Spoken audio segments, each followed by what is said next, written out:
Jonathan Ashford pushed through the side door of his Tribeca penthouse at 2:47 p.m. on a Wednesday. Nobody expected him back for 3 more days. The house was quiet, but it wasn't the kind of quiet he'd grown used to, that suffocating, oppressive silence that felt like death itself. This was different, softer somehow. Then he heard something, a sound coming from deep inside the penthouse. Laughter, real laughter, children's voices, light and free. His pulse quickened. His hands started trembling. He moved toward it, following the sound down the long marble hallway, his footsteps echoing in the emptiness. It was coming from the kitchen. He paused at the doorway, his hand on the frame, and what he saw stopped him cold. Jonathan Ashford was a billionaire. Manhattan Pharmaceuticals, self-made. He'd built Ashford Biopharmaceuticals from nothing, a startup in a cramped Brooklyn lab that became a powerhouse worth $3.8 billion. He developed a breakthrough cancer treatment that saved thousands of lives, earned him a spot on the Forbes 400, and turned his name into something people recognized at investor conferences from Hong Kong to London. Everything he touched in the lab turned to gold. Patents, clinical trials, FDA approvals. He moved through the world of science and business like a man who couldn't fail. But money couldn't save the person who mattered most. His wife, Rebecca, died 8 months ago. Complications during childbirth. An amniotic fluid embolism during an emergency C-section delivering their quadruplets. It happened fast, catastrophically fast. One moment the nurses were monitoring her vitals, preparing for delivery. The next, alarms were screaming, doctors were running, and Rebecca was coding on the table. Sudden cardiac arrest, respiratory failure, massive hemorrhaging. Her body went into a cascade of failures that even the best trauma team in Manhattan couldn't stop. Jonathan was in a board meeting 3 floors down when the code blue was called. He got there 8 minutes too late. By the time he pushed through the delivery room doors, Rebecca was already gone. Her hand was still warm when he held it, but her eyes were closed. Forever. At her funeral, Jonathan held baby Noah for exactly 90 seconds. He remembered because he counted. The tiny boy was wrapped in a blue blanket, sleeping peacefully, completely unaware that his mother would never hold him. Jonathan stared down at his son's face, Rebecca's nose, Rebecca's delicate features, and felt something inside him shatter so completely he knew it would never be whole again. He handed Noah to the nurse standing nearby and walked away. He didn't cry, didn't speak, just walked straight out of the funeral home and climbed into his car. He couldn't look at them. Any of them. Lily and Rose. Identical twins with honey-brown curls and those devastating green eyes that looked exactly like Rebecca's. Emma, quieter, more observant, watching everything with her mother's intelligence shining through. And Noah, the baby boy Rebecca had been so excited to meet, the son she never got to hold. 4 children, 8 months old, motherless. And Jonathan couldn't face them because every time he looked at them, he saw everything he'd lost. The children broke in ways Jonathan couldn't understand and didn't know how to fix. Lily and Rose developed severe attachment issues within weeks. They refused to speak, refused to let anyone but each other touch them. If a nanny tried to pick up Lily, she would scream until Rose came running. They held each other's hands constantly, slept pressed together in the same crib, moved through the house like 2 halves of a shattered whole. Emma withdrew so completely she became a ghost in her own life. She wouldn't make eye contact, wouldn't respond to her name, wouldn't cry or laugh or show any emotion at all. She just sat in corners, staring at nothing, rocking herself in silence. And Noah screamed. For hours. Every single night. Inconsolable, unreachable, his little body rigid with distress. The pediatricians said it was colic. The specialists said it was trauma. Jonathan didn't know what it was, but the sound of his son's screaming felt like it was tearing him apart from the inside. Jonathan spent millions trying to fix it. The best child psychologists in Manhattan. Specialists flown in from Boston Children's Hospital, trauma therapists from London, developmental experts from Johns Hopkins. He hired a rotating staff of nannies, experienced, credentialed, expensive women with advanced degrees in early childhood education. He bought the children everything: custom sensory playrooms with soft lighting and therapeutic swings, developmental toys recommended by occupational therapists, a miniature carousel installed on the rooftop terrace. Nothing worked. 5 nannies quit within 3 months. One left in tears after Rose bit her so hard it drew blood. Another walked out in the middle of the night after Noah screamed for 6 hours straight without stopping. 2 therapists told Jonathan the same thing, almost word for word. These children need stability, Mr. Ashford. They need consistent attachment figures. They need a parent. But Jonathan couldn't be that, because every time he walked into the nursery and saw those 4 small faces, he saw Rebecca, saw what he'd lost, saw his failure to be there when she needed him most, saw the board meeting he'd refused to leave, the emergency call he'd ignored for 8 crucial minutes while he finished presenting quarterly projections. He saw his own guilt reflected in his children's eyes, and it felt like drowning. So Jonathan did what broken men do when they can't face their pain. He ran. He buried himself in work, 16-hour days in the lab, investor roadshows in Hong Kong, regulatory approval meetings in London, clinical trial oversight in Boston. He told himself he was building their future, securing their financial stability, making sure they'd never want for anything. But the truth was simpler and darker. Being in that penthouse felt like suffocating. His Tribeca home had floor-to-ceiling windows overlooking the Hudson River, 6,000 square feet of imported Italian marble, a chef's kitchen that had never been used, for bedrooms designed for children he barely knew. Rebecca had decorated it while she was pregnant. Soft colors, hand-painted murals of clouds and stars, custom furniture built to last a lifetime. It should have been filled with laughter and chaos and life. Instead, it was the loneliest place on earth. A beautiful tomb for a family that no longer existed. 3 months ago, Mrs. Chun, the head housekeeper who'd been with Jonathan since before the children were born, approached him in his study. She was a small woman in her 60s, Taiwanese, with steel-gray hair and the kind of quiet strength that came from raising 7 children of her own. She knocked softly on the door, waited for his distracted nod, then stepped inside. "Mr. Ashford," she said, her voice gentle but firm. "I can't manage this alone anymore. The house is too big. The children need more care than I can give them with the day staff we have. May I hire someone?" Jonathan barely looked up from his laptop. He was reviewing data from a Phase 3 trial, trying to find patterns in the efficacy numbers. "Hire whoever you need, Mrs. Chun," he said without meeting her eyes. "Whatever you think is best." She stood there for a moment, as if waiting for him to say something more. When he didn't, she nodded and left quietly. 2 days later, Gabriella Santos walked through the door. 30 years old, from Sao Paulo by way of Queens, working as a housekeeper while studying early childhood education at night at Queens Community College. She was warm and soft-spoken. With long dark hair, she wore in a practical braid and eyes that carried the weight of old grief. Mrs. Chun had hired her specifically because of her background, not despite it, but because of it. Gabriella's own daughter, Elena, had died of leukemia 5 years earlier. She was only 4 years old. Gabriella understood what it felt like to lose someone who was your entire world. She knew what grief looked like in a child's eyes because she'd seen it in her own mirror every morning for years.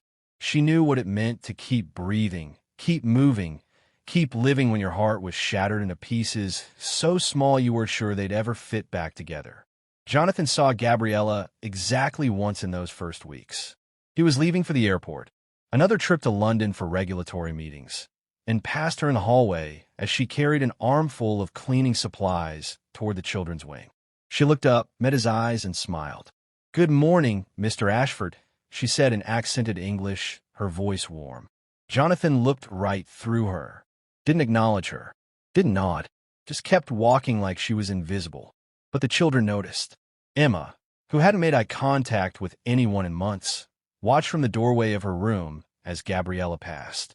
Lily and Rose, holding hands as always, turned their heads to follow her movement down the hall.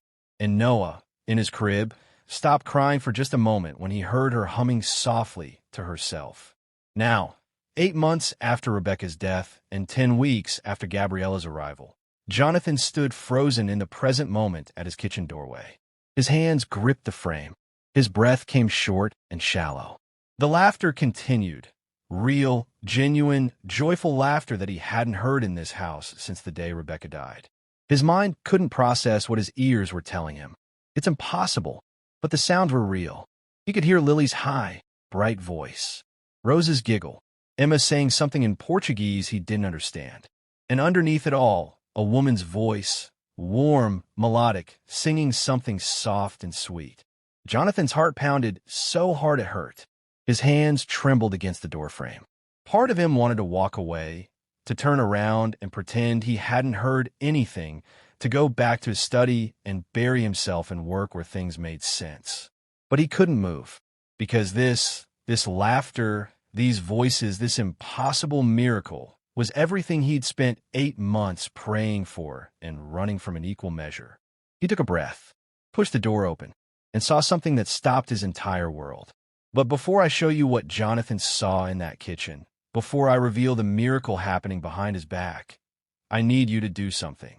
If you've ever put work before family, if you've ever realized too late that you were running from the people who needed you most, hit that subscribe button right now. Drop a comment and tell me where you're watching from. Because what happens next will either break your heart or show you that redemption is possible, even when you've destroyed everything. Now, let me tell you what Jonathan saw. Sunlight poured through the enormous kitchen windows, bright, golden, the kind of light that made everything look like it had been touched by grace. The room was bathed in afternoon glow, warm and alive, and for a split second Jonathan couldn't process what he was seeing because it looked like something out of a dream. 3 little girls sat barefoot on the black granite counter, their legs swinging in perfect rhythm, their bare feet catching the light. Lily, Rose, and Emma, all 3 wearing matching emerald green dresses with big satin bows tied to the back, the fabric catching the sunlight and making them glow like little jewels. Yellow ribbons were tied in their curls, bright, cheerful yellow bows that bobbed as they moved their heads. They looked like something out of a storybook, like children who had never known a single moment of pain. And they were singing, actually singing, their voices bright and clear, filling the room with a Brazilian children's song Jonathan had never heard before. Borboletinha tá na cozinha, fazendo chocolate para a madrinha. The words tumbled out of their mouths like they'd been speaking Portuguese their entire lives, like this was the most natural thing in the world. Their faces were glowing. Their hair was brushed until it shone, styled with care into soft curls that framed their faces. Their cheeks were flushed with joy, with life, with something Jonathan hadn't seen in 8 months. Happiness. Gabriella stood in the center of them, holding baby Noah on her hip, and the sight of it hit Jonathan like a physical blow. Noah, the baby who screamed for hours every night, who wouldn't let anyone hold him without arching away in distress, was nestled against Gabriella's chest like he belonged there, his chubby hands tangled in her dark hair, his face lit up with a smile so big it showed his tiny teeth. He was laughing, actually laughing, that deep belly laugh that babies make when something delights them completely. Gabriella wore her housekeeper's uniform, black dress with purple trim at the collar and sleeves, but somehow she didn't look like hired help. She looked like she was exactly where she was supposed to be. She was folding small dresses on the counter beside the girls, more emerald green fabric, carefully creasing the sleeves, humming along with the song the children were singing. Her movements were easy, practiced, completely at ease. She wasn't performing, wasn't putting on a show. This was just life. Their life. A life that had been happening without Jonathan, behind his back, in the spaces between his business trips and board meetings and desperate attempts to outrun his grief. Family photos lined the walls above the counter. Pictures Rebecca had hung when she was decorating the penthouse, back when she was pregnant, and everything was full of hope. Jonathan and Rebecca on their wedding day. The ultrasound photos of the quadruplets. Rebecca laughing, her hand on her enormous belly. The children looked up at those photos now as they sang. And something about that, about them surrounded by their mother's memory while they learned to live again, made Jonathan's throat tighten. For 5 seconds, exactly 5 seconds that felt like they existed outside of time, Jonathan felt something break open inside him. Pure relief flooded through his chest, so overwhelming it felt like his rib cage might crack under the pressure. Gratitude. Joy. A feeling he hadn't felt since the day Rebecca died. The kind of all-consuming happiness that made you believe in miracles. They're okay. God, they're actually okay. His children, his broken, traumatized, silent children, were singing, laughing, living. Maybe God hadn't forgotten them after all. Maybe there was still hope. Maybe everything could still be. Gabby, Lily shouted suddenly, her voice piercing the moment like glass breaking. Do it again. Make the funny voice. Make Noah laugh. She was bouncing on the counter, her yellow bow slipping sideways, her face bright with excitement. Something shifted violently inside Jonathan. It happened so fast he didn't have time to stop it, didn't have time to think or breathe or recognize what was happening until it was already rising up inside him like poison. Jealousy, hot and ugly and all-consuming. He looked at them, really looked at them, and saw what they'd become. A family, a complete, perfect whole family. Gabriella in the center with Noah in her arms. The three girls arranged around her, like she was the sun they orbited. They looked like they belonged together. Like this was how it had always been. Like this was how it was supposed to be. And Jonathan was the outsider. He stood in the doorway of his own home, his own kitchen, and he was the stranger looking in at a life that didn't include him. They hadn't even noticed him yet, hadn't looked up, hadn't felt his presence, because he wasn't part of this. This miracle, this healing, this transformation that should have been impossible, it had nothing to do with him. They looked happier than they had ever looked with him, even before Rebecca died. Even in those brief, chaotic months when the babies were newborns and Rebecca was still alive and they were drowning in diapers and sleepless nights, but they were together. Even then, his children had never looked at Jonathan the way they were looking at Gabriella now. Like she was safety, like she was home, like she was everything. The jealousy twisted into something darker. Shame, burning, suffocating shame that made his skin feel too tight, made his chest constrict until he couldn't breathe. This woman, this stranger, this housekeeper he'd seen exactly once and hadn't even bothered to acknowledge, had done what their own father couldn't do. She brought them back from the dead. She'd healed them, made them whole again, given them joy and laughter and life. While Jonathan was closing deals in Hong Kong, while he was presenting to investors in London, while he was running away from his own home because he was too much of a coward to face what he'd lost. The realization hit him like a physical blow. While he was flying across the world, building his empire, securing their financial future, convincing himself he was doing what was best for them, she was here, being the parent he should have been, showing up every single day, holding Noah when he cried, teaching the girls to sing, tying yellow bows in their hair, making them feel safe. She'd done in 10 weeks what he couldn't do in 8 months. What he didn't even try to do because he was too broken, too selfish, too consumed by his own grief to see that his children needed him. And he hated her for it. The emotion erupted before he could stop it, before he could think, before he could recognize what he was doing. What the hell is going on here? His voice exploded across the kitchen like a gunshot, sharp and violent and full of rage. The singing stopped, instantly, like someone had flipped a switch and killed the power. The joy that had filled the room a second ago evaporated so quickly it left a vacuum behind. Lily's mouth froze midward. Rose's hands went still on the counter. Emma's eyes went wide with something that looked like terror. Gabriella's face went pale. All the color drained from her cheeks in a single second, leaving her looking stricken, exposed, like she'd been caught doing something terrible. She stumbled backward slightly, her arms tightening around Noah protectively, her hands starting to shake. Mr. Ashford. Her voice came out quiet, careful, like she was trying not to spook a dangerous animal. We weren't. Mr. Ashford, she tried again, but her voice was trembling now. Jonathan cut her off.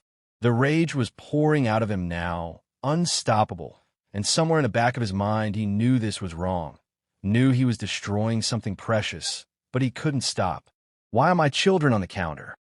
His voice was sharp, accusatory, each word like a blade. Who gave you permission to dress them like this? To parade them around like dolls?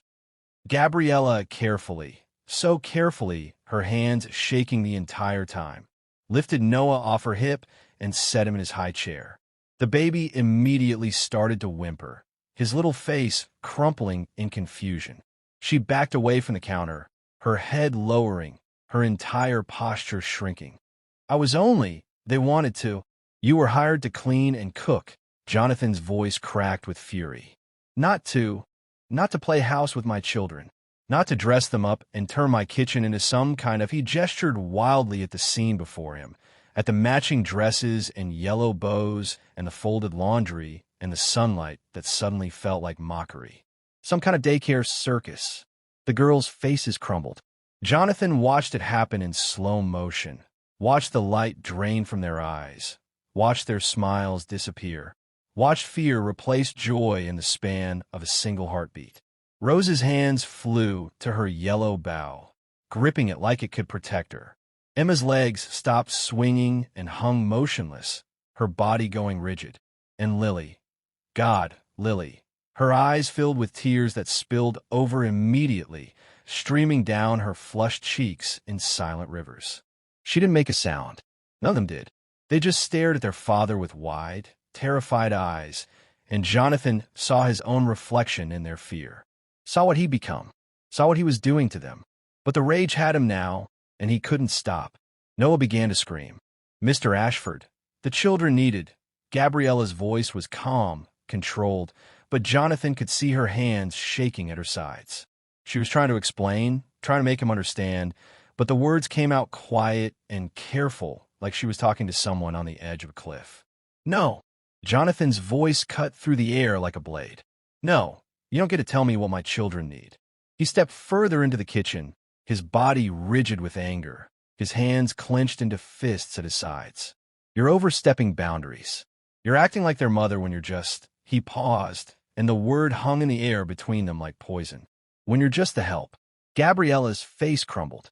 For a split second, her careful composure shattered, and Jonathan saw the wound his words had opened. Her eyes went wide. Her lips parted slightly, and something broke behind her expression that made her look suddenly smaller, more vulnerable. But she didn't cry, didn't shout back. She straightened her shoulders, lifted her chin slightly, and held onto whatever dignity she had left. I was only trying to care for them, sir, she said, her voice thick with emotion, but still steady. They were hurting. They needed someone to... They have someone... Jonathan interrupted, his voice rising. They have me. They have nannies. They have therapists. They don't need you playing dress-up and teaching them Portuguese songs like you're there. He stopped himself, but the implication hung in the air. Movement in his peripheral vision made Jonathan glance toward the hallway. Mrs. Chun stood there, half hidden in the doorway, her face etched with concern and something that looked like disappointment. Her hands were twisted together in front of her, and she was shaking her head slowly, like she was watching something terrible unfold and couldn't stop it. Mr. Ashford, she started, her voice soft but urgent. Jonathan ignored her.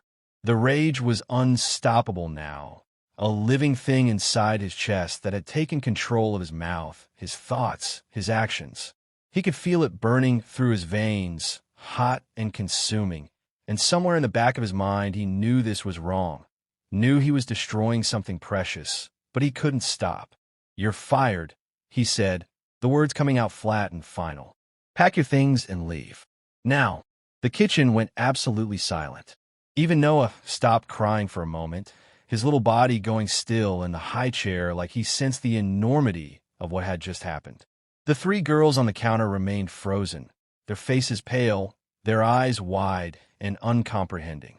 Gabriella stood there for what felt like an eternity, tears streaming silently down her cheeks.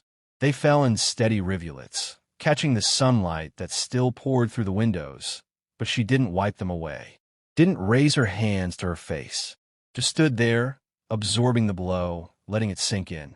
She didn't argue, didn't beg, didn't throw Jonathan's cruelty back in his face, or defend herself, or point out everything she'd done for his children. She just nodded once, slowly, like she'd expected this all along. Then she moved. She walked to the counter where the three girls sat frozen, their emerald dresses suddenly looking too bright, too cheerful for what was happening. Gently, so gently it broke something in the air, she reached for Lily first. She wrapped her hands around the little girl's waist and lifted her off the counter, setting her carefully on the floor like she was made of glass. Lily's legs wobbled when her feet touched the ground, but she didn't run or cry or reach for Gabriella. She just stood there, staring up at the woman who'd taught her to sing again. Gabriella knelt down, bringing herself to eye level with the child. She reached up and adjusted the yellow bow that had gone crooked in Lily's curls, her fingers lingering for just a moment on the soft hair. Then she leaned forward and pressed her lips to Lily's forehead. "I love you, pequeña," she whispered, her voice breaking on the Portuguese endearment. "So much." She moved to Rose next, lifting her down with the same careful tenderness. Rose's hands clutched at Gabriella's uniform, her small fingers tangling in the purple trim, like she was trying to hold on, trying to stop what was happening. But Gabriella gently loosened her grip and knelt down again. "I love you, sweet girl," she said, kissing Rose's forehead. Her tears were falling faster now, dripping onto the emerald fabric of Rose's dress, leaving dark spots on the satin. Emma was last. Emma, who had been so withdrawn, so unreachable for so long. Gabriella lifted her down and held her a little longer before setting her on the floor, like she couldn't bear to let go. When she knelt, Emma's eyes, those intelligent, observant eyes, locked onto Gabriella's face, and something passed between them that Jonathan couldn't name. "Be brave, Minha querida," Gabriella whispered, her voice barely audible. "Be so brave." She kissed Emma's forehead, her lips lingering there for an extra heartbeat. Then she stood and walked to the high chair. Noah had started crying again, his face red and scrunched up, his arms reaching for her. Gabriella lifted him out of the chair and held him against her chest, one hand cradling his head, the other supporting his small body. She pressed her face into his hair and breathed him in, her shoulders shaking with silent sobs. "You are so loved," she whispered into his ear, her voice cracking completely. So loved. Don't forget that. Meu amor. You are loved." She held him for 10 seconds that stretched into forever. Then, with visible effort, she set him back in a high chair. Noah immediately started screaming, his cries piercing and desperate, his arms reaching for her, his whole body arching toward the woman who was walking away. Gabriella straightened her uniform, wiped her face with the back of her hand, lifted her chin, and then she walked past Jonathan without looking at him, her head held high, her shoulders back, her dignity intact despite everything. She didn't say goodbye, didn't look back, just walked out of the kitchen, down the marble hallway, toward the front door. The children watched her go, silent, frozen, their faces blank like someone had reached inside them and turned off all the lights. Jonathan stood in the kitchen as Gabriella's footsteps faded down the hallway. The sound of the front door closing echoed through the penthouse, a soft click that felt like the final nail in a coffin. The sunlight that had seemed so warm moments ago now felt harsh, accusatory, illuminating the wreckage of what he'd just done. The children remained motionless. They stood in a little cluster on the floor where Gabriella had placed them, still in their emerald dresses with their yellow bows, staring at the empty doorway where she'd disappeared. They didn't move, didn't blink, didn't cry. They just stared, like they were waiting for her to come back, like this was all a mistake that would be corrected any second. Mrs. Chun entered the kitchen, her face ashen. She looked at the children, then at Jonathan, and something in her expression, disappointment, maybe, or grief, made him look away. "Mr. Ashford," she said quietly, her voice heavy with an emotion Jonathan didn't want to name. "What have you done?" The question hung in the air between them. Jonathan's hands were still clenched into fists at his sides, his chest still heaving with residual anger. But Mrs. Chen's words cut through the rage like ice water. "I did what needed to be done," he snapped, but his voice came out defensive, uncertain. She was overstepping. She was He gestured at the children, at their matching dresses, at the yellow bows. Look at them. She was playing house, pretending to be something she's not. Mrs. Chun shook her head slowly. She was loving them, Mr. Ashford. Something you haven't done in 8 months. The words hit like a physical blow. Jonathan opened his mouth to argue, to defend himself, but nothing came out. Because she was right. God help him, she was right. Call the agency, he said instead, his voice hard. Get a new nanny here immediately. Someone qualified. Someone who understands professional boundaries. Mrs. Chun looked at him for a long moment, her eyes sad. Then she nodded once and left the kitchen without another word. Jonathan turned to look at his children. They were still standing there, motionless, and for the first time he really looked at their faces. Blank. Empty. Like someone had flipped a switch and killed something vital inside them. Their eyes, those beautiful green eyes that looked so much like Rebecca's, stared through him like he didn't exist. Rose moved first. Her small hands reached up to the yellow bow in her hair and started pulling at it, tugging at the ribbon with increasing violence. The bow came loose, then tore, and Rose threw on the floor and started ripping at her hair, pulling at the curls Gabriella had so carefully styled. Rose, stop that. Jonathan started forward, but Lily began doing the same thing, tearing her bow apart with her small fingers, her face still expressionless. Then Noah started screaming. Not crying, screaming. The sound was primal, agonized, the kind of sound that shouldn't come from something so small. His face turned deep red. His body went rigid in the high chair, and the screaming just went on, echoing off the marble walls. Within 30 minutes, everything had fallen completely apart. Noah screamed until he vomited. Once, then twice, the bile spilling down the front of his clothes and onto the high chair. Lily and Rose collapsed onto the floor together, their bodies racked with sobs, tearing at their emerald dresses with their small hands until the fabric ripped. They pulled at the bows, at the seams, at anything they could reach, like they wanted to destroy every reminder of the happiness they'd felt just minutes ago. Emma retreated to the corner of the kitchen and sank down against the wall. She pulled her knees to her chest, wrapped her arms around them, and started rocking, back and forth, a rhythmic motion that looked mechanical, detached. She wouldn't look at anyone, wouldn't respond when Jonathan said her name, just rocked and stared at nothing. Jonathan stood in the middle of the chaos, frozen. He watched his daughters destroy themselves in real time and couldn't move, couldn't breathe, couldn't think. The rage that had consumed him minutes ago had evaporated, leaving behind something cold and hollow that felt like death. Noah's screaming filled his ears. Lily and Rose's sobbing tore at something in his chest. Emma's silence was somehow worse than all of it. "What have I done?"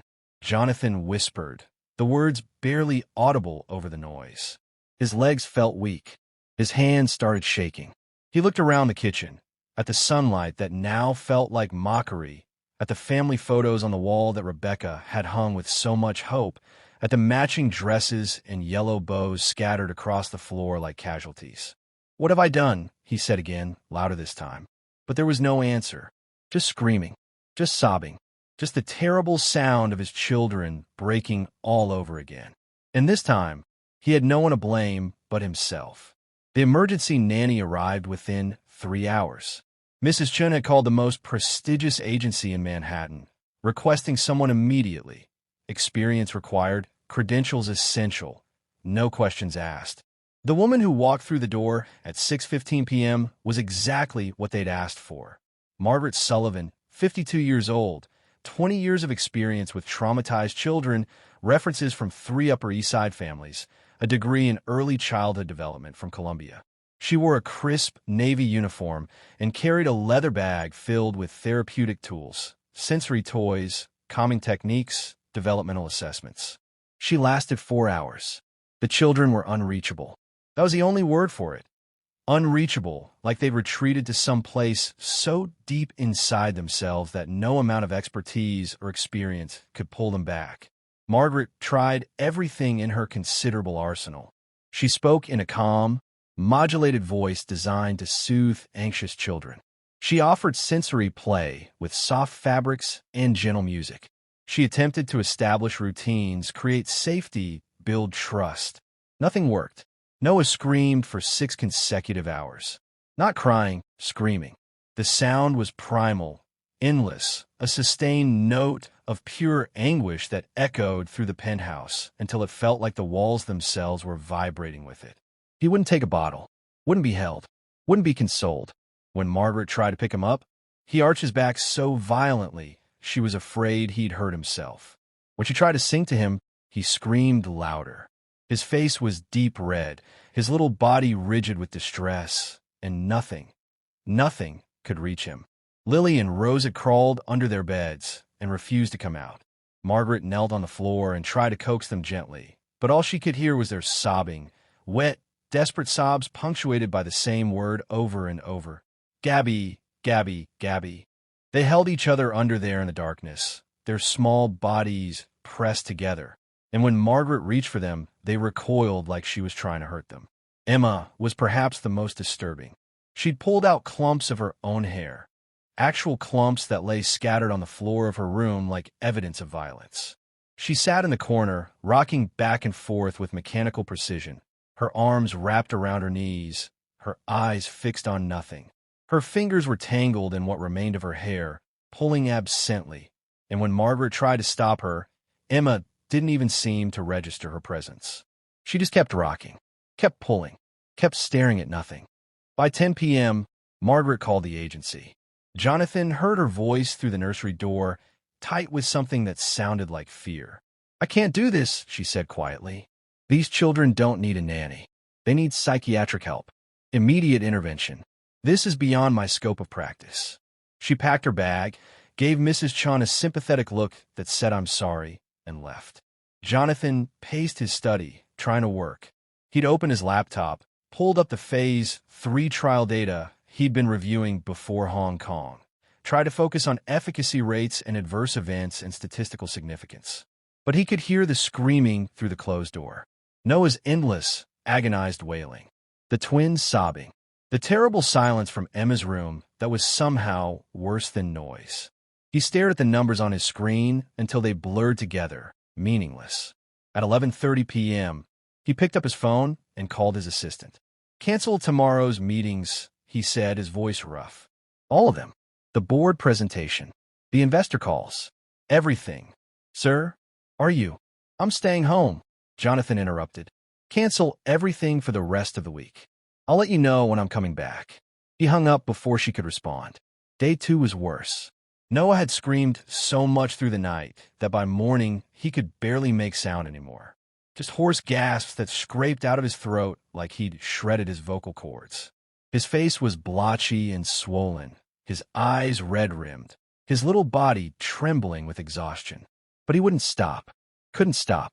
Even when his voice gave out, his mouth still opened in silent screams, his body still rigid with distress. Lily had stopped crying. That should have been a good sign, but it wasn't. She just sat on her bed, staring at nothing, her face completely blank. Mrs. Chun had tried to bring her breakfast, pancakes, Lily's favorite, but the little girl wouldn't even look at the plate. "Please, sweetheart," Mrs. Chun coaxed gently. "Just one bite." Lily didn't respond, didn't blink, just stared. Rose was the opposite, all violence and rage where her sister was emptiness. Around noon, she threw a lamp across the playroom, just picked it up and hurled it with all the strength in her small body, and it shattered against the wall in an explosion of ceramic and electrical wire. Mrs. Chun came running at the sound, found Rose standing in the middle of the wreckage, her chest heaving, her eyes wild.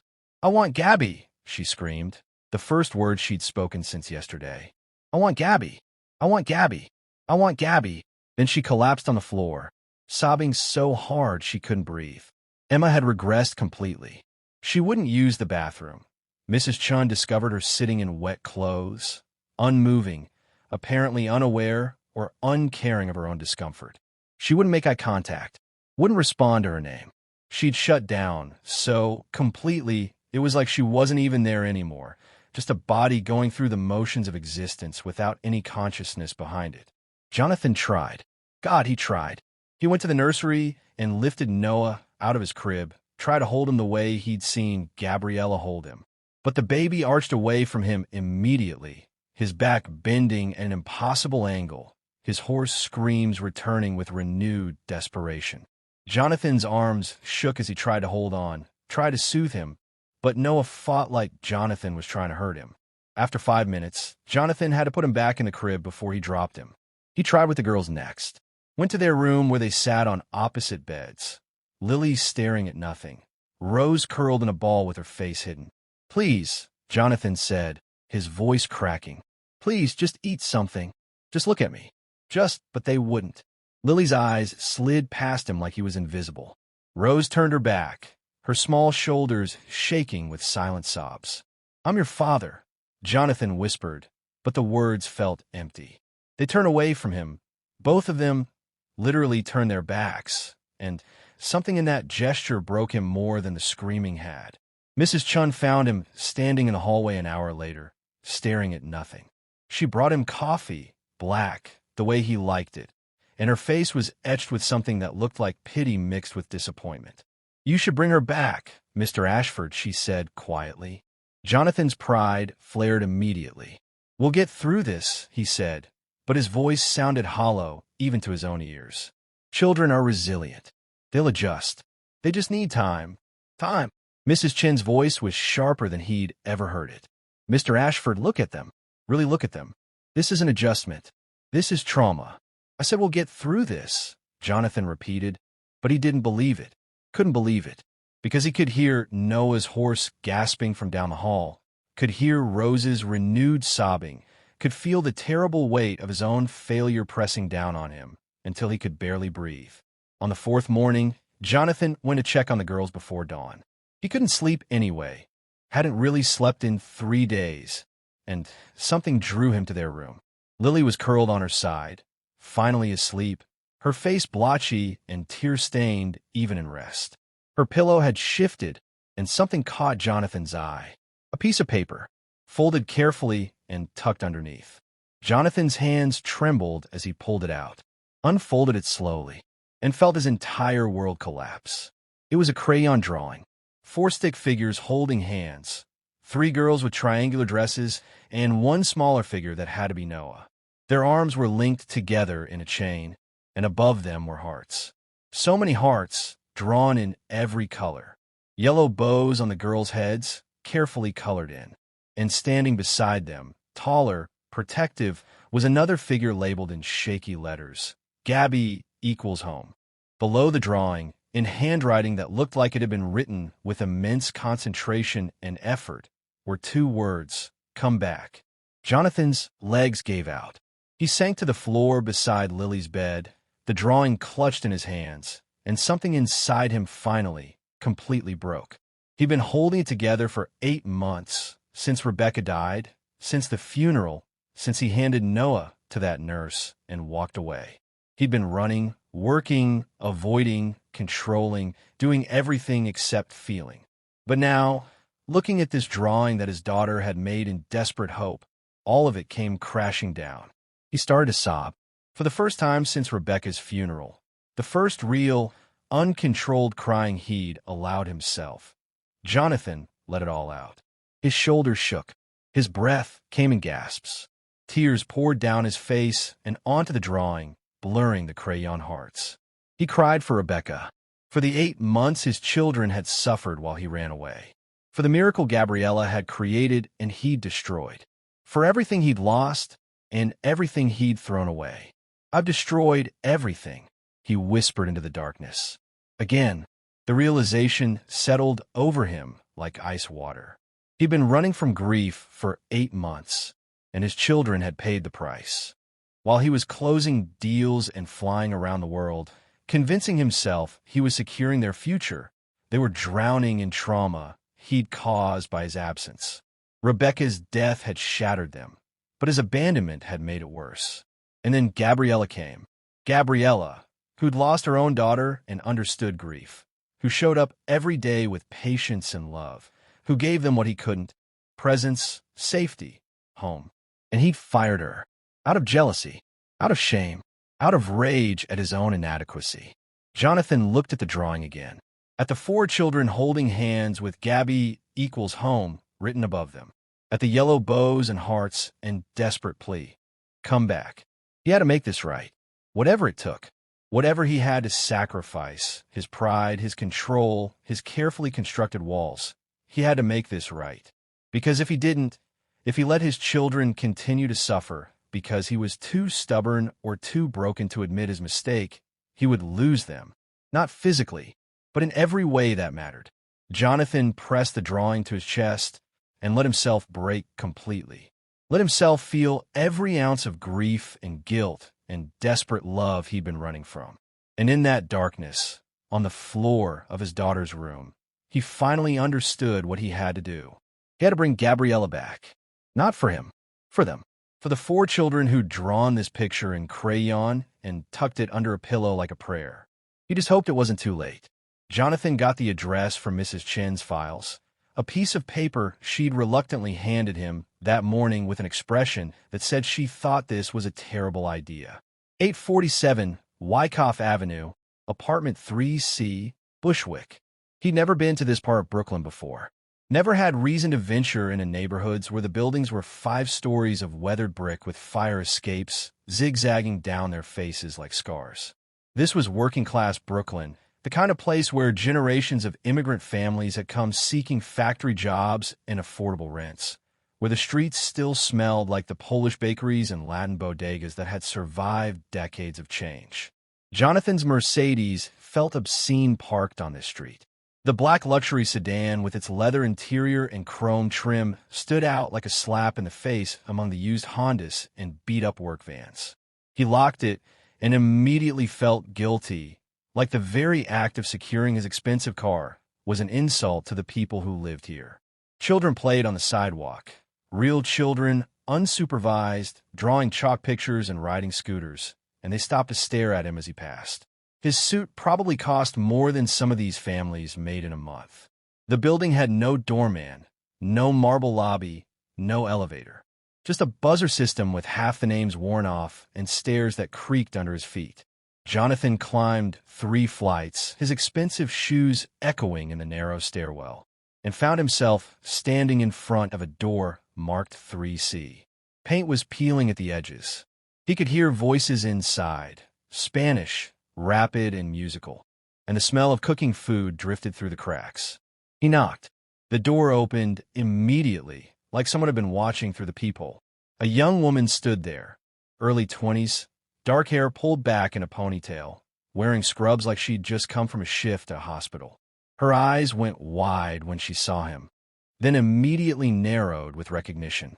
"You're the guy who fired my aunt and made her cry," she said, her voice flat and accusatory. Jonathan opened his mouth, but no words came out. What would he possibly say to that? "Yes, I am. I destroyed the only good thing in my children's lives because I'm a coward?" The woman's face hardened.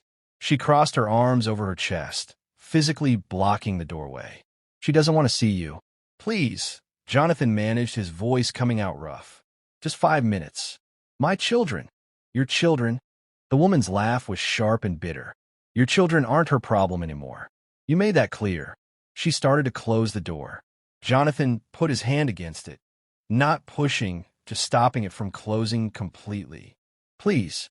They're falling apart. They need her." "I need." "What you need," the woman interrupted, her eyes flashing with anger, "is to learn how to be a father. My aunt spent 10 weeks healing your kids while you were off doing whatever billionaires do. And the second they were happy, you destroyed it." She came home sobbing. "Do you understand that?"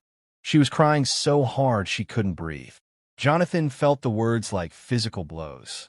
I know, No, you don't know," the woman said, her voice shaking now.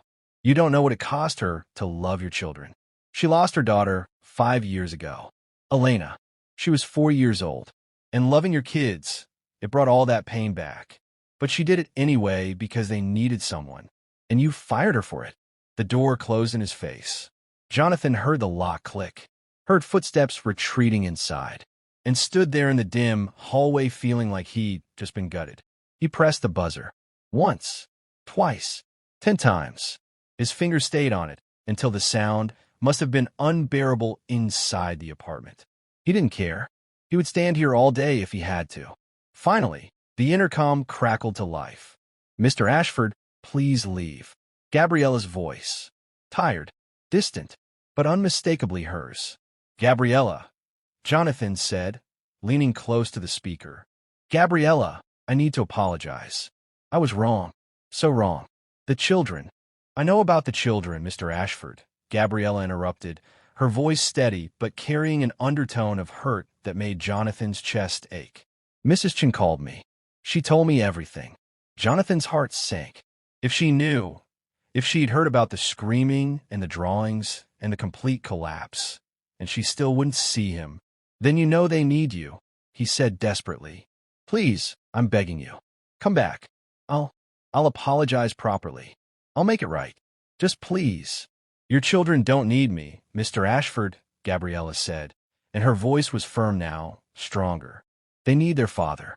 Maybe try actually being there." "I know I messed up," Jonathan said, his words tumbling out in a rush. "I know I was jealous and angry, and I took it out on you when you were the only person who'd help them.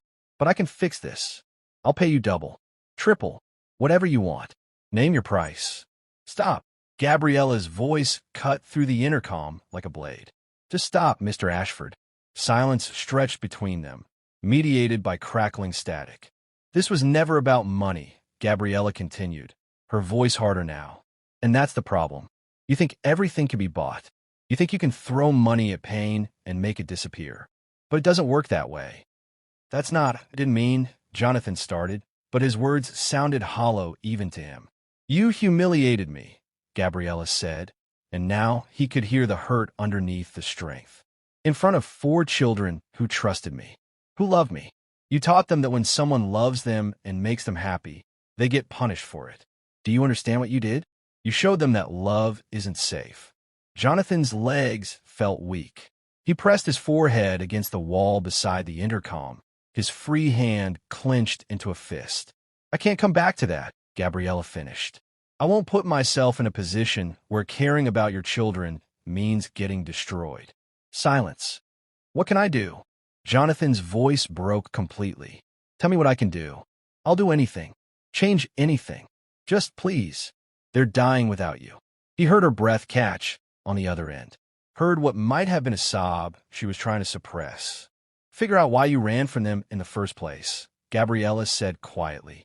"Figure out why you spent 8 months avoiding your own children. Why you were in Hong Kong instead of home. Why seeing them happy with me made you so angry." She paused, and her next words were softer, sadder. "Then maybe you'll understand what they actually need." The intercom clicked off. "Gabriella." Jonathan pressed the buzzer again. "Gabriella, please." Nothing. He stood there for another 5 minutes, pressing the buzzer, calling her name, but there was no response. She was done talking, done listening, done with him. Jonathan sat in his Mercedes for an hour, unable to move. His hands gripped the steering wheel until his knuckles turned white, but he couldn't make himself turn the key in the ignition. Gabriella's words echoed in his head like accusations, like truths he'd been running from for 8 months. "Figure out why you ran from them in the first place." He knew why. God, he knew exactly why. Because every time he looked at his children, he saw Rebecca. Saw her green eyes in Lily and Rose. Saw her intelligence in Emma's quiet observations. Saw her smile in Noah's rare moments of joy. Every time he walked into that nursery, he saw what he'd lost. Saw the woman who should have been there raising these children with him. Saw his own failure. The board meeting he'd refused to leave. The 8 minutes that had cost Rebecca her life. The guilt was suffocating. It had been suffocating for 8 months, pressing down on his chest until he couldn't breathe, until the only solution was to run. Work in Hong Kong, meetings in London, clinical trials in Boston, anywhere but home, anywhere he didn't have to face what he'd done. But running hadn't helped. Gabriella was right. It had only created more loss. His children had lost their mother, then lost their father to grief and cowardice. And when someone finally came who could help them heal, he destroyed that too. Jonathan started the car, drove home slowly through Brooklyn streets he didn't know, past neighborhoods he'd never seen, through a city he lived in but had never really noticed. He dreaded what he'd find when he got home. More screaming, more chaos, more evidence of his failure. Mrs. Chen met him at the door. Her face was drawn, exhausted, aged 10 years and 4 days. "The children are finally asleep," she said quietly. It took hours. Noah cried himself unconscious. "The girls," she paused, shook her head. "I gave them chamomile tea. It was the only way." Jonathan nodded. He couldn't speak, couldn't form words. "Did she?" Mrs. Chen asked, hope flickering in her eyes. "No," Jonathan said. "She won't come back." Mrs. Chen's face fell. She nodded slowly, like she'd expected this. "What will you do now?" Jonathan walked past her without answering, went to his study, closed the door, sank into the leather chair behind his desk. The desk where he'd built an empire, closed billion-dollar deals, changed the world of pharmaceutical research. None of it mattered. Not one bit of it mattered, because he'd failed at the only thing that was actually important. Gabriella was right. His money meant nothing here. His power, his connections, his ability to make things happen with a phone call. Worthless. He'd spent 8 months thinking he was providing for his children, securing their future, being a good father by building wealth. But what they needed wasn't money. What they needed was him. Actually him. Present. Available. Willing to face his own pain so he could help them with theirs. He had to do the one thing he'd been avoiding for 8 months. Not run. Not work. Not hide behind meetings and business trips and the comfortable distance of grief. He had to be there. Actually be there every day, even when it hurt, even when seeing them made him think of Rebecca, even when the guilt threatened to drown him. Jonathan opened his laptop, pulled up his calendar. 3 months of scheduled meetings, presentations, investor calls, board sessions. He stared at it for a long moment. Then he started canceling. Everything. Hong Kong, London, Boston, the regulatory meetings, the clinical trial oversight, the acquisition talks he'd been negotiating for 6 months. One by one, he deleted them all. His assistant would have a heart attack tomorrow. The board would be furious. Investors would start asking questions. He didn't care, because Gabriella was right. And if he had any chance at all, of saving his children, he had to become the father they needed. Not later. Not when things calmed down. Not when he figured out how to deal with his grief. Now, Jonathan couldn't sleep. He'd been lying in bed for hours, staring at the ceiling, Rebecca's photo on the nightstand catching the moonlight like an accusation. At 3:47 a.m., he gave up, threw off the covers, went downstairs to his study, and picked up his phone. "Mr. Ashford?" The head of security's voice was groggy, confused. "Is everything? I need you to pull all camera footage from the past 10 weeks. Jonathan interrupted, his voice rough. Every room where Gabriella worked. The nursery, the playroom, the kitchen, the hallways. All of it. Silence on the other end. Then, "Sir, that's hundreds of hours of footage. It would take days to—" "I don't care," Jonathan said flatly. "I need to see it. All of it. I want it organized by date, by room, by time of day. Can you do that?" Another pause. "Yes, sir, but it will take time to compile." "How long? With the full team? Maybe 6 hours? We need to pull from multiple servers, edit the files together, create a timeline." "Do it," Jonathan said. "Start now. I want it ready by 6 a.m. "Sir, it's almost 4 in the morning." "I know what time it is," Jonathan interrupted. 6 a.m. My study. Don't be late." He hung up. By 6:15 a.m., the security team had compiled everything. 10 weeks of footage organized into neat digital files on an external hard drive, indexed by week, by room, by timestamp. The security chief delivered it himself, looking exhausted, dark circles under his eyes. "Everything you requested, sir. Over 300 hours of footage in total."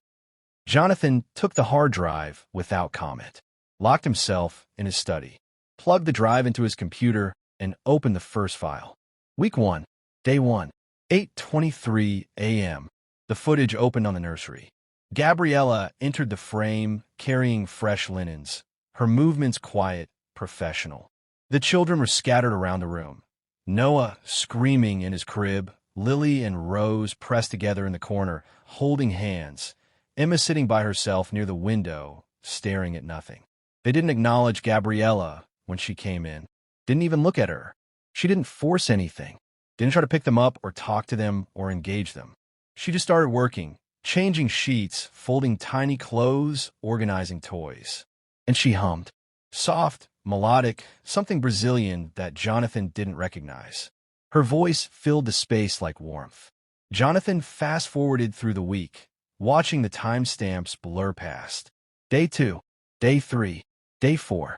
Gabriella came every day, same time, same quiet presence. The children remained unchanged, screaming, withdrawn, broken. Then Day 5, 11:47 a.m. Gabriella was folding laundry in the nursery, humming that same Brazilian melody. Noah was in his crib, crying as always when suddenly he stopped. Just stopped. His little face turned toward Gabriella, his cries fading to whimpers, then to silence. She didn't even seem to notice, just kept folding and humming. But Noah watched her, actually watched her, his eyes following her movements around the room. Week 2. The footage showed Gabriella sitting on the floor near the girls while she cleaned, singing soft lullabies in Portuguese. Emma was in her usual spot by the window, rocking slightly. But on Day 8, something changed. Emma stopped rocking. Her head tilted slightly, like she was listening. On Day 9, she moved closer, just a few inches but closer. Day 10, she was sitting within arm's reach of Gabriella. By the end of Week 2, Emma was sitting next to her. Not touching, not interacting, just present. And Gabriella kept singing, kept working, kept being there without demanding anything in return.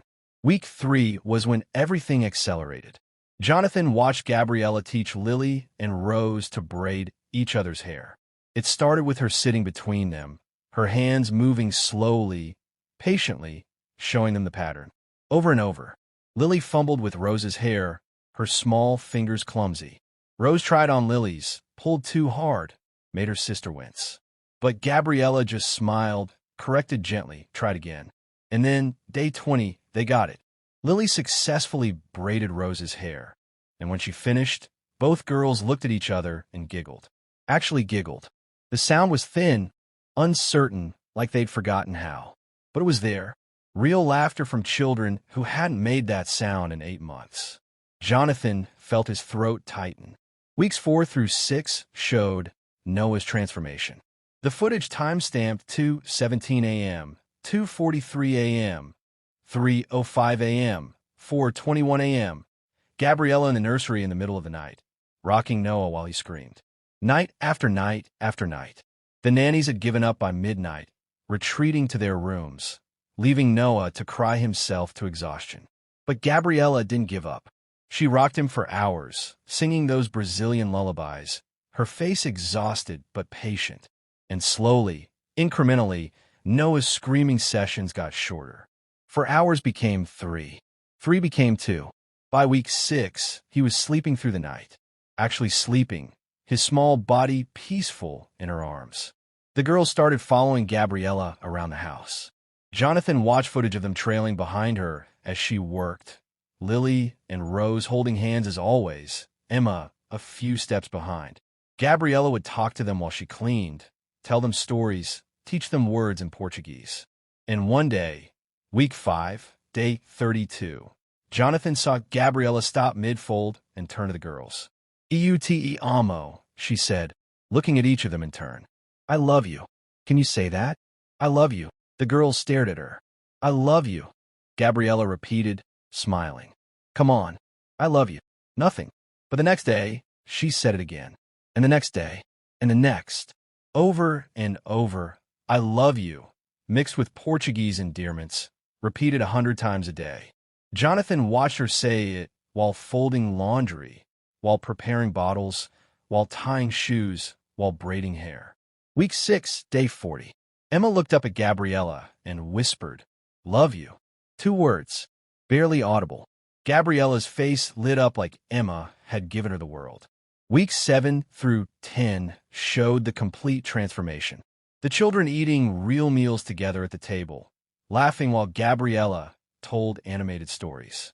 Playing games, simple ones, nothing elaborate, but playing with joy on their faces. Gabriella dressing them in matching outfits, just because it makes you special, she'd say, tying yellow bows in their hair while they giggled. Teaching them Brazilian songs that they sang off-key but with enthusiasm.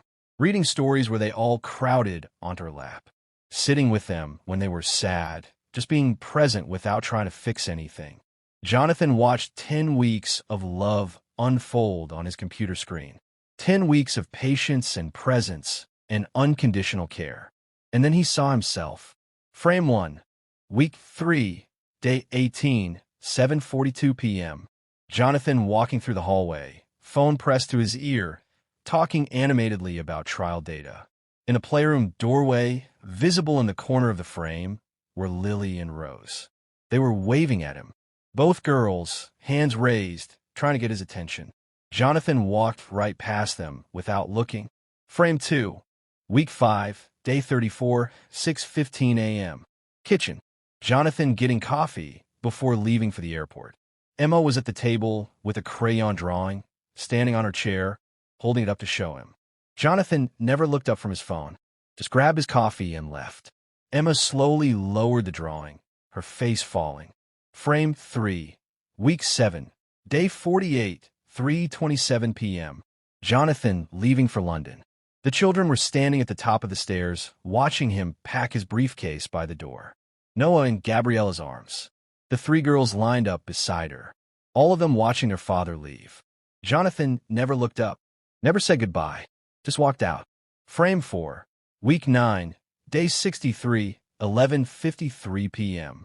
Jonathan coming home late from dinner with investors.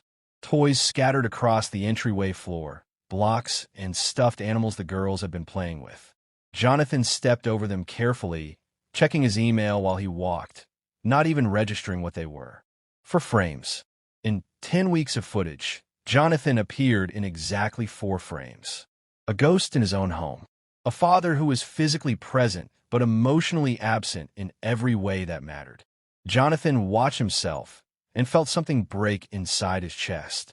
He thought he was providing for them, securing their future. But what he'd actually been doing was abandoning them. While Gabriella was here at 2 a.m., rocking Noah, Jonathan was in Hong Kong sleeping in a hotel. While she was teaching his daughters to say, "I love you," he was in London closing deals. While she was healing them, he was running. Then came week 6, day 41. 10:23 a.m. Emma was helping Gabriella fold laundry in the nursery. She held up a tiny sock, concentrating intensely on matching it to its pair. Gabriella was humming, smiling at her, when Emma suddenly said, "Mama, Gabby."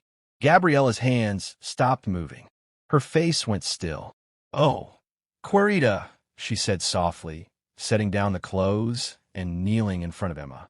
"I'm Gabby, just Gabby. Your mama." She paused, her voice thick with emotion. "Your mama is watching from heaven. She loves you so much. And tears filled her eyes. "I love you too, Minna Querida, but I'm not your mama. I'm just Gabby who takes care of you." Emma looked at her with those serious, intelligent eyes, nodded slowly. The next day, Gabriella brought photos of Rebecca, asked Mrs. Chun for them, according to the timestamp notes. She sat with the children and told them stories about their mother, things Mrs. Chun had shared with her. "Your mama loved sunflowers," Gabriella said, pointing to a photo. "And she used to sing to you before you were born. Mrs. Chun told me. Your mama was so excited to meet you. She didn't replace Rebecca. She honored her, kept her memory alive while helping the children heal." Jonathan broke down completely, sobbed with his face in his hands, his shoulders shaking, everything he'd been holding in for 10 weeks pouring out. He destroyed this beautiful, sacred thing Gabriella had built because he was too broken, too jealous, too consumed by his own pain to see it for what it was. By the time the footage ended, the sun was high in the sky. Jonathan sat in his study, surrounded by empty coffee cups and the faint blue glow of his computer screen. He understood now. This wasn't about bringing Gabriella back to fix his children. This was about him becoming the father they needed. Gabriella had shown him what that looked like. Presence, patience, unconditional love, showing up even at 2 a.m. when no one was watching. He opened his printer, started printing screenshots from the footage, moments he'd missed. Gabriella holding Noah at 3 a.m. The girls giggling while learning to braid hair. Emma showing him that drawing he'd ignored. All four children waving goodbye as he left for the airport. He took the printouts and went to the children's rooms, taped them to the walls beside their beds. A visual reminder of what he was fighting for, what he'd almost lost completely. Then he grabbed his car keys. He was going back to Brooklyn. And this time, he wasn't leaving until Gabriella heard the truth. Not apologies or money or desperate pleas, but the actual truth. That he'd been a coward. That she'd save his children when he couldn't. That he needed her help becoming the father they deserved. He just hoped it wasn't too late. Jonathan returned to 847 Wyckoff Avenue at 9 a.m. on a Saturday morning. The Brooklyn street was different in daylight. Children playing on the sidewalk. Families heading to the bodega on the corner. The smell of coffee and fresh bread drifting from open windows. This time, he didn't park his Mercedes around the corner.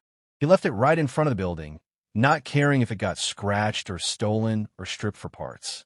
None of that mattered anymore. He climbed the 3 flights of stairs, his legs heavy with exhaustion and something deeper, resignation, maybe, or surrender. When he reached apartment 3C, he didn't knock, didn't press the buzzer. He sat down on the floor outside her door, his back against the wall, and pulled the children's drawings from his jacket pocket. For stick figures holding hands. Yellow bows. Hearts everywhere. Gabby equals home, written in shaky letters. Come back. He spread them on the floor in front of him like offerings. And he waited. 9:47 a.m.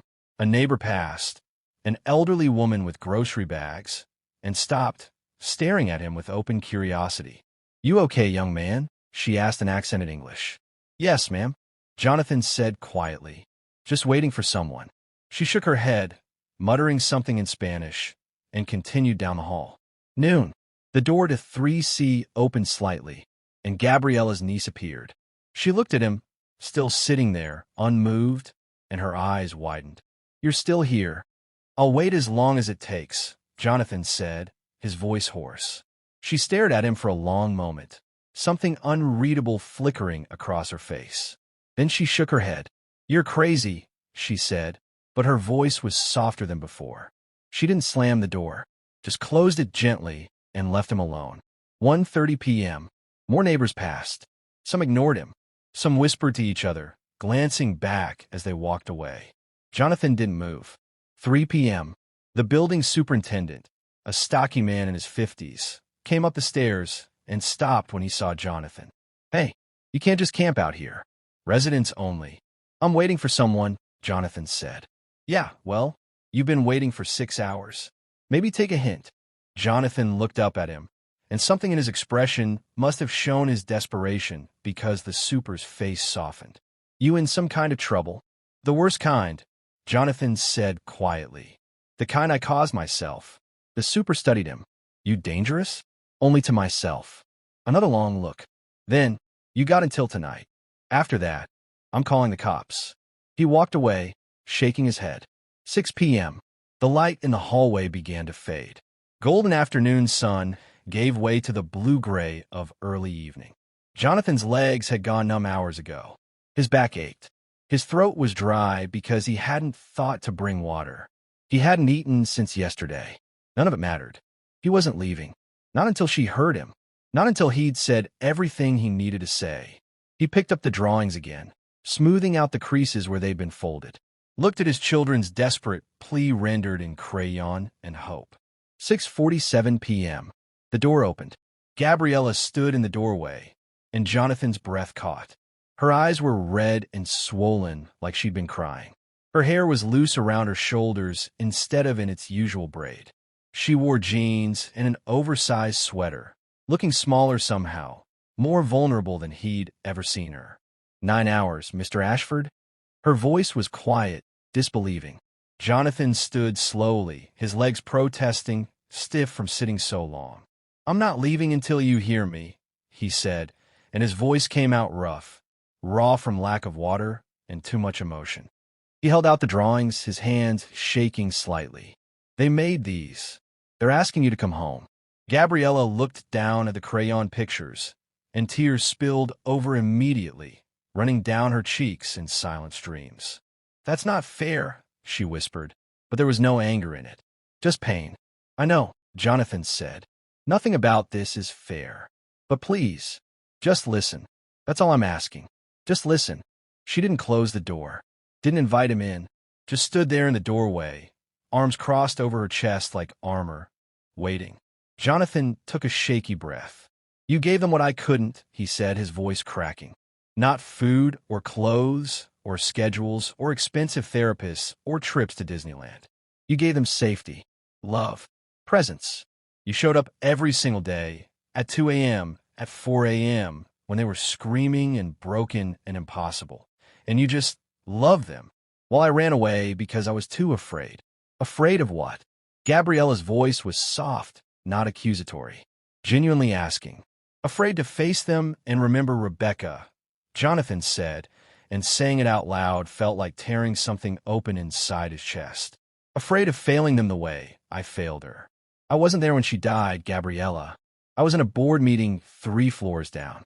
They called a code blue, and I told my assistant to handle it. I said I'd be there in 5 minutes, right after I finished presenting quarterly projections. It took me 8 minutes. By the time I got there, she was already gone." His voice broke completely. Tears streamed down his face, hot and unstoppable. "I wasn't there when Rebecca needed me most, and I couldn't forgive myself. So every time I looked at my children, at Lily and Rose with her eyes, at Emma with her intelligence, at Noah, who she never got a hold, all I could see was my failure. And I couldn't bear it. So I abandoned them too." He wiped his face with the back of his hand, but the tears kept coming. "I watched the security footage, all 10 weeks of it, 300 hours. I saw every moment I missed. I saw Emma trying to show me her drawing and me walking past her like she didn't exist. I saw the girls waving at me and me not even noticing because I was on my phone. I saw them standing at the top of the stairs watching me leave for London, and I never said goodbye. I never even looked at them." "Then why fire me?" Gabriella asked, her voice barely above a whisper. "If you knew they needed someone." "Because seeing them happy with you made me realize how completely I'd failed," Jonathan interrupted, his voice thick with shame. "I walked into that kitchen and saw my children, alive for the first time in 8 months. And instead of being grateful, I was jealous. They looked at you the way they should have looked at me. They loved you the way they should have loved their father. And I couldn't handle it. So I destroyed it. I destroyed the one good thing in their lives because my pride and my guilt and my pathetic ego couldn't handle the truth." Gabriella wiped her eyes, but she didn't speak. "I don't deserve you," Jonathan continued. "I don't deserve them. I know that.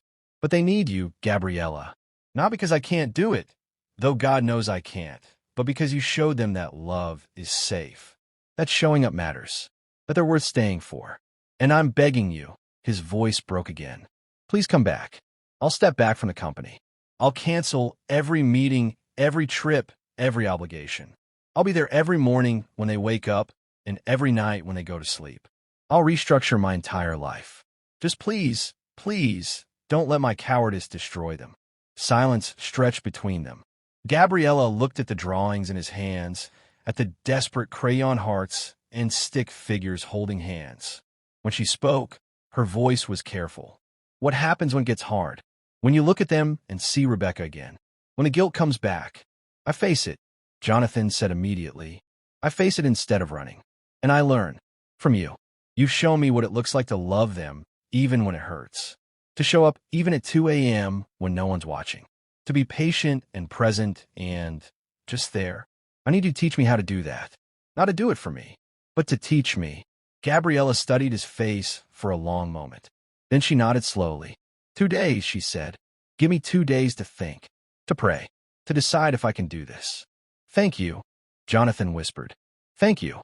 2 days later, Gabriella walked through the kitchen door at 10 a.m. The children were sitting listlessly at the table, Lily staring at nothing, Rose with her head down, Emma rocking slightly in her chair. Noah whimpered in his high chair, his face red and blotchy from crying. Mrs. Chun hovered nearby, her face drawn with worry. Lily saw her first. Her head snapped up, her eyes going wide. "Gabby, The scream was primal, disbelieving, desperate with hope. All three girls leaped from their chairs simultaneously, crashing into Gabriella like a wave. They sobbed into her clothes, their small bodies shaking, their words tumbling over each other. "We thought you left forever. Daddy said you're coming back, but we didn't believe him. We thought we'd never see you again. Please don't leave. Please, please, please." Gabriella dropped to her knees and wrapped her arms around all three of them, crying too. "I'm here, meus amores. I'm here. I'm so sorry. I'm so sorry." She held them for a long moment, then stood and walked to the high chair, picked up Noah, who immediately stopped crying and buried his face in her neck, his small hands fisting in her hair like he was afraid she'd disappear. Jonathan stood in the doorway, tears streaming down his face, watching his children come back to life. Gabriella looked at him over the girls' heads. "We'll rebuild this together," she said firmly. "But you have to show up. Every single day. No excuses. No business trips you can't postpone. You have to be here." "I will," Jonathan said, his voice breaking. "I promise. I swear on Rebecca's memory. I will." He stepped forward hesitantly, reaching for Noah. The baby looked at him, uncertain, then slowly leaned toward his father. Jonathan took him carefully, holding him properly for the first time in 8 months, one hand supporting his head, the other cradling his small body, and Noah didn't arch away, didn't scream, just settled against his father's chest with a shuddering sigh. The girls wrapped around Jonathan's legs, and he looked down at them, at Lily and Rose with their tear-stained faces, at Emma with her serious eyes, and said, "I'm sorry. I'm so sorry for leaving you. I'm here now. I promise." They stood in a circle, broken but healing, fractured but together. A family learning what that word actually meant. The same sun-filled kitchen. Afternoon light poured through the enormous windows, making everything glow. The girls sat on the counter again, Lily, Rose, and Emma in matching dresses, blue this time, not emerald, new yellow bows tied in their curls by Gabriella that morning. Noah babbled happily in Jonathan's arms, reaching for sunlight like he could catch it. They were planting sunflower seeds in small pots lined up on the counter. Rebecca's favorite flower. Jonathan had remembered that morning, told Gabriella, and she'd smiled and said, "Then let's plant some." "Sunflowers always turn toward the light," Gabriella said, helping Rose press seeds into soil. "No matter what, the sun moves, and they move with it." Jonathan looked at his children, their faces bright, alive, full of joy, and finally understood. He'd been in darkness for so long. 8 months after Rebecca died, then 4 days of hell after firing Gabriella, then 6 months of learning how to actually be present. But his children were always the light. He just had to turn toward them. "Daddy, look." Lily held up her pot, dirt smudged on her nose. "They're going to grow." Jonathan kissed her head, breathing in the scent of her hair, children's shampoo and sunshine. "Yes, baby," he said softly. "We all are." If this story moved you, if you felt Jonathan's regret, cried when the children begged for Gabby, or understood what it means to run from pain only to create more, then subscribe right now. Drop a comment and tell me your favorite part of this story. Was it Gabriella's strength? Jonathan watching the security footage? The children's drawing that said, "Gabby equals home"? Or that final sunflower scene when he finally understood his children were always the light? Share this with someone who needs to hear it. Because somewhere out there, a parent is running from grief instead of facing their children. And they need to know it's never too late to come home. Subscribe. Comment. Remember, we all grow toward the light. We just have to choose to turn.